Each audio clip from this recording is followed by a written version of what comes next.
Bonjour à tous, dans cette vidéo je vais vous montrer comment réaliser des flyouts avec le keyframe shape. Je prends mon groupe de spots et je vérifie qu'il soit bien dans un ordre de sélection de jar à court, soit avec le fixture +1, soit edit times, fixture order. Mon groupe est ok, je vais pouvoir travailler avec. Je rentre dans le menu Shape and Effect, Keyframe Shape, Create. Les dimmers des machines sont mis à full toutes seules parce que le Auto Locate Dimmer est activé. Ça on peut le désactiver si l'on souhaite. Lorsqu'il est activé, ça permet, quand on travaille seulement avec des positions ou des couleurs, de voir ce que l'on fait, sans avoir à activer le dimmer dans le programmeur. Donc, mon premier pas va être dimmer éteint, position basse. Je finis toujours par la palette de position, ça me permet de savoir où est-ce que j'en suis dans mon keyframe. Parce que le pictogramme de la dernière palette activée va s'afficher sur mon pas de keyframe. Quand je fais add frame, on le retrouve ici. Comme ça, je sais bien où est-ce que j'en suis au niveau de mes positions ou alors de mes couleurs si je fais des couleurs. Deuxième pas, je vais me mettre à 50% sur une position haute, add frame.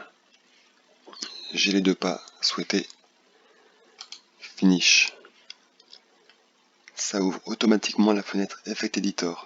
Un petit tour rapide sur les paramètres modifiables. Le speed, la direction, la phase et le spread qui sont liés, et l'overlap. Ici dans cette fenêtre on va retrouver les mêmes paramètres qu'on pourra modifier avec les petits faders. En plus on aura le bit par cycle, le run on subfixture qui va nous servir si on a des machines avec plusieurs instances ou plusieurs lampes comme des sunstrips, si on veut faire un effet lampe par lampe ou machine par machine, et le reverse que l'on verra rapidement dans mon deuxième exemple.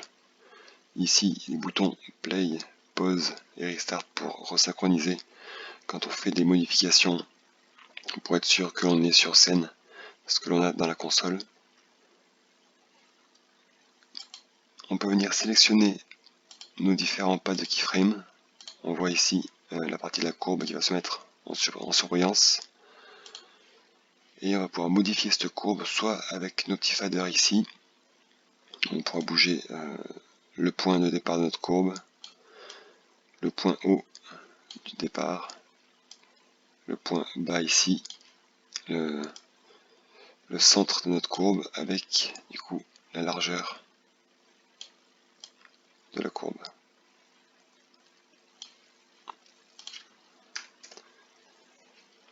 Je vais commencer par remettre mes courbes en snap pour avoir un effet bien tranché et bien voir ce que l'on fait précisément.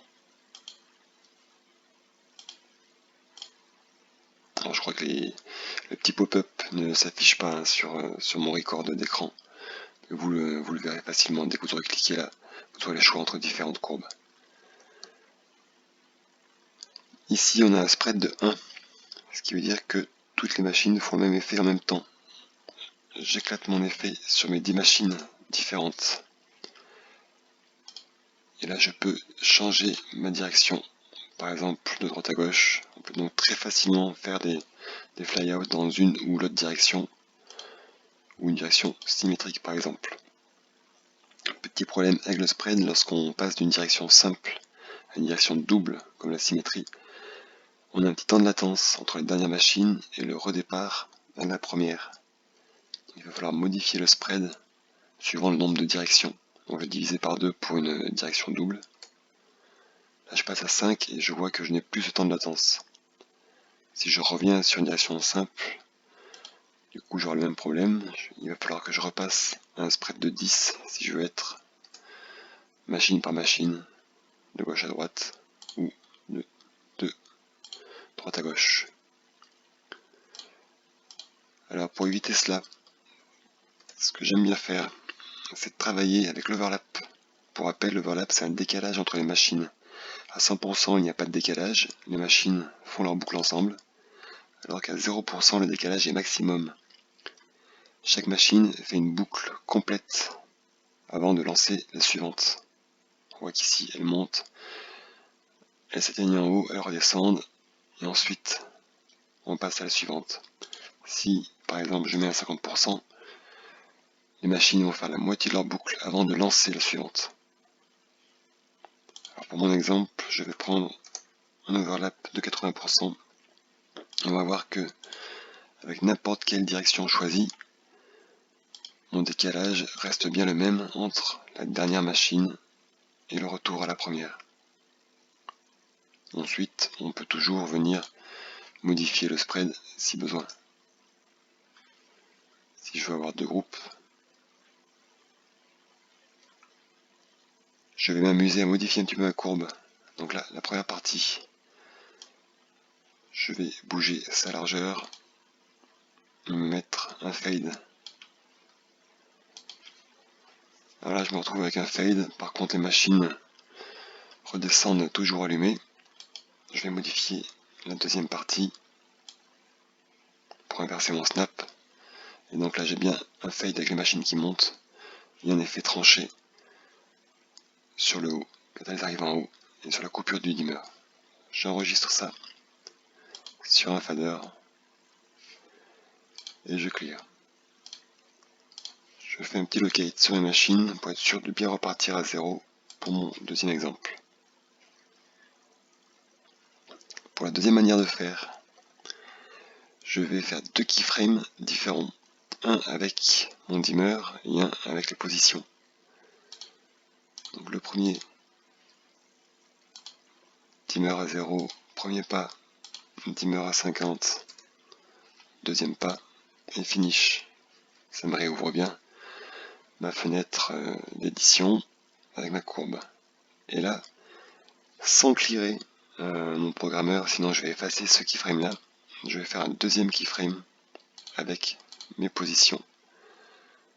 Une position en bas et une position en haut. Frame.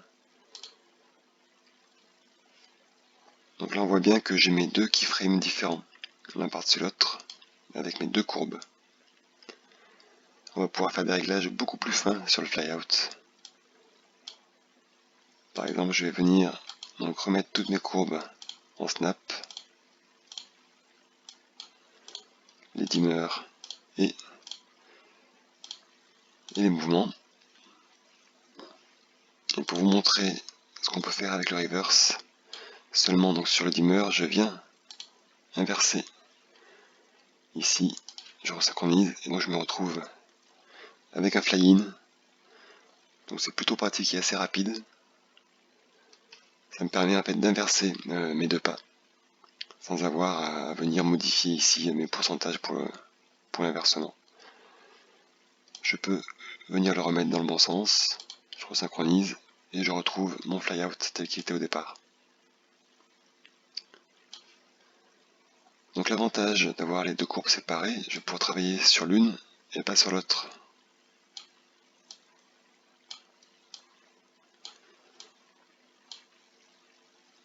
Donc là on va pouvoir faire des choses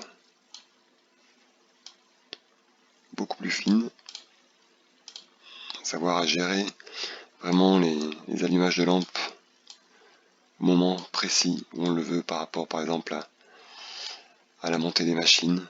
Si on veut décaler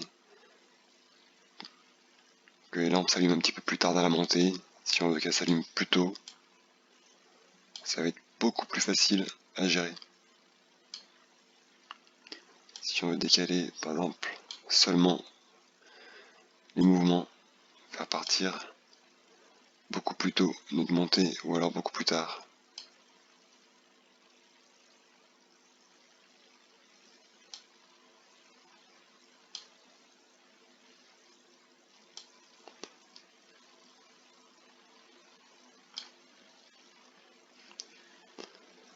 Voilà. Alors après par contre si on veut modifier par exemple le overlap, il va falloir le modifier bien sûr deux fois hein, sur nos deux courbes, sur nos deux keyframes. Pareil pour la direction. Bon, ce sont des choses qui vont assez vite à modifier, donc c'est pas trop gênant.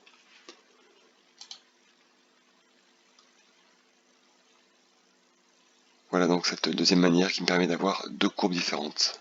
Je recorde ça sur un fader. Je clear, un petit locate. Je viens vérifier donc, que la première manière a bien fonctionné. Et la deuxième manière fonctionne bien aussi.